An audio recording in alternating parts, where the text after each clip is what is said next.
సాధారణంగా మన ఇళ్లలో తల్లిదండ్రులు లేదా కుటుంబంలోని పెద్దలు అత్యవసర సమయాల్లో డబ్బులు డ్రా చేసుకోవడానికి వీలుగా తమ ఏటీఎం కార్డులను, పిన్ నెంబర్లను పిల్లలకు ఇస్తుంటారు. వారు బతికున్నంతకాలం ఈ ప్రక్రియ చాలా సాధారణంగానే సాగుతోంది. కానీ కుటుంబ సభ్యుడు మరణించిన తర్వాత చాలా మందికి తెలియని తీవ్రమైన చట్టపరమైన ముప్పు ఒకటి పొంచి ఉంది. ఒక వ్యక్తి చనిపోయిన తర్వాత వారి ఏటీఎం కార్డు వాడడం లేదా వారి ఫోన్ నుంచి యూపీఐ ద్వారా డబ్బులు విత్డ్రా చేయడం మిమ్మల్ని నేరుగా జైలుకు పంపగలదని మీకు తెలుసా? మీరు ఆ అకౌంట్కు నామినీ అయినప్పటికీ, చట్టబద్ధమైన వారసులైనప్పటికీ బ్యాంకుకు సమాచారం ఇవ్వకుండా డబ్బులు తీయడం చట్ట ప్రకారం నేరం.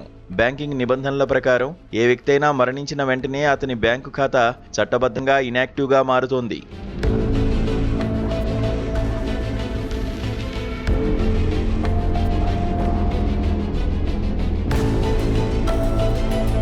ఒక వ్యక్తి మరణంతోనే అతని డెబిట్ కార్డ్, ఇంటర్నెట్ బ్యాంకింగ్ లేదా యూపీఐ అకౌంట్ వాడే హక్కు పూర్తిగా ముగిసిపోతుంది. అందువల్ల సదరు వ్యక్తి చనిపోయిన తర్వాత ఆ ఖాతా నుండి ఎలాంటి డిజిటల్ లావాదేవీలు చేసినా అది చట్టవిరుద్ధమే అవుతుంది. చివరకు నామినీ అయినా సరే డైరెక్ట్గా తీయకూడదు. చాలా మంది తమ పేరు బ్యాంకు ఖాతాలో నామినీగా నమోదై ఉంది కదా, కాబట్టి ఏటీఎం కార్డు నుంచి నేరుగా డబ్బులు డ్రా చేసుకోవచ్చని పొరపాటు పడుతుంటారు. కానీ ఇది పూర్తిగా తప్పు. మీరు నామినీ అయినప్పటికీ చనిపోయిన వ్యక్తికి సంబంధించిన అధికారిక సమాచారాన్ని, మరణ ధృవీకరణ పత్రాన్ని ముందుగా బ్యాంకుకు సమర్పించాల్సి ఉంటుంది. ఈ లీగల్ ప్రాసెస్ ఏమీ లేకుండా నేరుగా ఏటీఎం కార్డుతో డబ్బులు విత్డ్రా చేయడం మోసం కిందకు వస్తుంది.